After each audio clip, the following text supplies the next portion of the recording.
America की चेतावनी के बाद भी ईरान ने पूरे इजराइल पर देर रात से सैकड़ों बैलिस्टिक मिसाइलें दागी।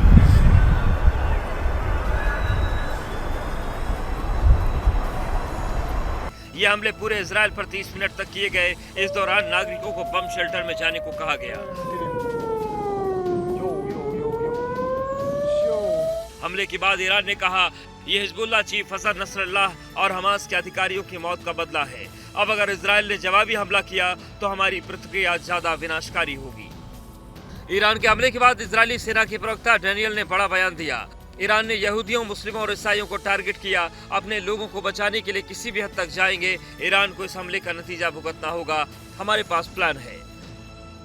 इससे पहले ईरान ने इस साल अप्रैल में इजराइल पर हमला किया था, लेकिन इजराइल ने अमेरिका, जॉर्डन और अन्य देशों की मदद से ईरान की तरफ से दागी गई सैकड़ों मिसाइलों और ड्रोन को पूरी तरह नाकाम कर दिया था। For exclusive and insightful videos, subscribe to our new channel ABP Live Premium.